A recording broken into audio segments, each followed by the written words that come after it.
guys, how's it going? I hope you're having a beautiful day, and if you can't already tell by the title of this video, there's a little bit of a spooky story for you guys.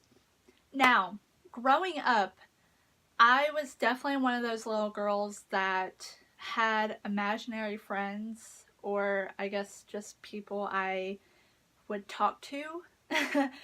One in particular, I remember growing up having a little boy named Jake in my life. He kind of gradually grew up with me until I was like 7 or 8. I don't really know exact age, but he was definitely one that kind of stuck around.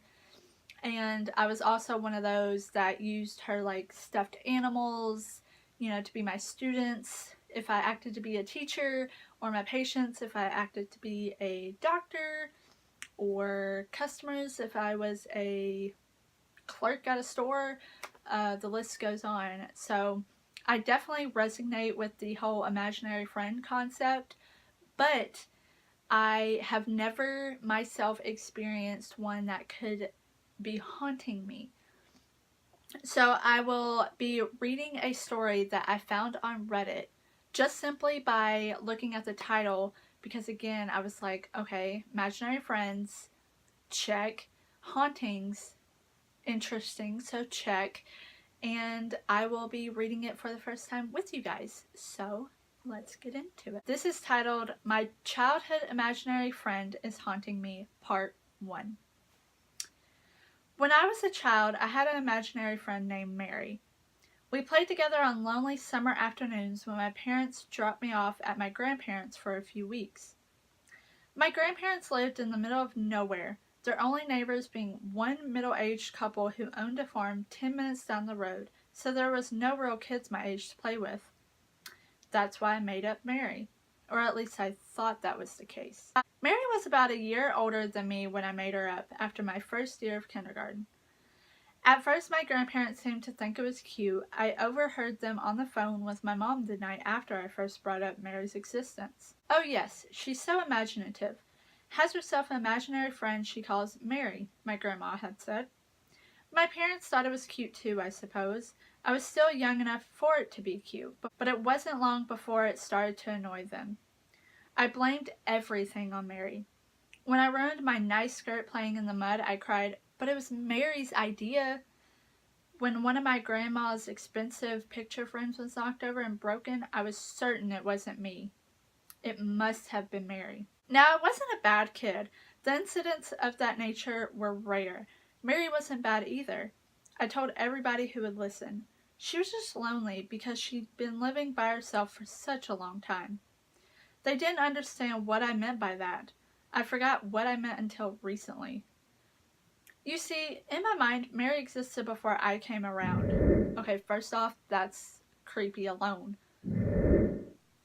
She'd been alone for a long time waiting for a friend. She was so excited to have me that she encouraged me to play a little wilder than I should. The only time I didn't play with Mary was when there were thunderstorms.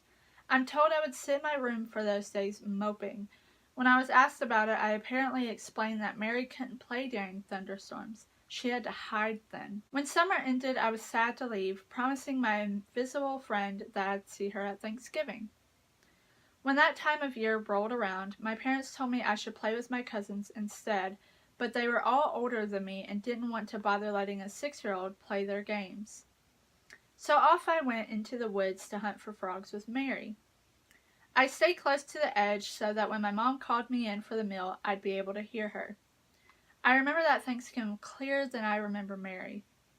My grandparents were chatting with my mother, you see, and my grandma innocently brought up my imaginary friend. Does she play with Mary at your house too? Grandma asked. No, my mother replied as she glanced over to see me shove a spoonful of mashed potatoes in my mouth so messily. She only seems to do that when she's here. One of my uncles, Harry, slammed down his fork. Who the hell's Mary? He asked in a tone I now recognized as accusatory. I looked up concerned. There was a look on his face as if he'd just seen a ghost. Mary's her imaginary friend, my mother explained, frowning at my uncle. It's normal in a girl her age. My uncle grunted, suddenly focused on his turkey, and soon enough the conversation moved to other topics. That night before bed, I told my mom a secret. Mary hates Uncle Harry. She says he's mean. My mom frowned at me. Now you know you shouldn't say that kind of thing. He's your family. I didn't say it. Mary did, I insisted. My mom rolled her eyes, but she didn't correct me. She just reiterated that Harry was a good man and that I shouldn't be rude before tucking me in and leaving the room. We moved towns the next year, and I stopped going to my grandparents because it was too far of a drive. Instead, my mom hosted Thanksgiving at her house, flying my grandparents up for it. I eventually forgot all about Mary. That is, until I inherited my grandparents' house. My whole family inherited something, but I was the only girl grandchild, and I guess that made me special to them because I got the old house and the land it sat on, along with a few acres of wood. My mother helped me move in last week, including going through whatever belongings of my grandma's that hadn't been claimed or inherited by the rest of the family. There was an old drawing of mine stuck with a butterfly magnet to the fridge, and Mom took it down, choking up a bit. I can't believe Grandma kept that, I murmured, smiling softly. Mom nodded with a sad laugh. You and her were so close. Oh, look, it's your imaginary friend, isn't it? She pointed to the left of what was clearly a drawing of me and my grandparents, and sure enough, on the edge of the drawing was an extra little girl with blonde hair. Huh, I remember that. Her name was Mary, right? Me and my mom spent the next hour talking about my childhood, including Mary. All I've written above was remembered during that conversation. But that wasn't where it got weird. It got weird after my mom left. I still had some unpacking to do, so I set to work, enjoying the silence of the house. No bustling city outside to annoy me or keep me up at night. I'd sleep so much easier here. But then, I heard the laughter and the sound of bare feet running across the floorboards upstairs. It startled me, and sending a spike of fear through me. There weren't supposed to be any kids around here, and how would they even get in? I walked up the stairs slowly, holding a candlestick that had been left behind on the mantel. The laughter continued as I entered the upstairs hallway, and I quickly placed it as coming from my uncle's childhood bedroom. I swung open the door and the laughter stopped. The room was empty. In fact, it was coated in a layer of dust. I peered around a bit before noticing the footprints. Small footprints, clearly a child, led from the center of the room to the closed and locked window. I checked the closet just in case, but there was no one there. I was confused. The window locked from the inside, so there was no way the child could have climbed out and relocked it behind. I eventually returned to my unpacking, a little disturbed. I couldn't figure it out. That night, for the first time in my life, I experienced sleep paralysis. I woke up in the night, but I couldn't move. I felt pinned to the bed. You forgot me, a soft voice spoke, a familiar voice. Why would you forget me? I felt small fingers digging into my wrist, tiny nails cutting my skin. Why won't you play with me? I don't like being alone. I wanted to scream, but I couldn't open my mouth. I couldn't make a sound. This first event lasted only a minute or two, but it felt much longer. It ended subtly, the weight disappearing from my chest as quickly as it had come on. I panted for breath for several minutes, but quickly overwhelmed by drowsiness. I sank back into sleep unwillingly, but quickly. The next day was an easy day, more unpacking, followed by my first homemade dinner within my new home. Spaghetti, a childhood favorite. When I went to wash the dishes, I hissed in pain as soon as the soapy water touched my wrists. I examined them curiously and startled to find little cuts about the size of a child's fingernails lining the edges of my wrists. That night, my Uncle Harry called. He wanted to come down and stay the week with me. Apparently, he had business in town about 30 minutes away and didn't want to bother with the hotel. I'd never really been comfortable with Harry, but my mom had made me promise to be kind to everyone in the family, so I agreed.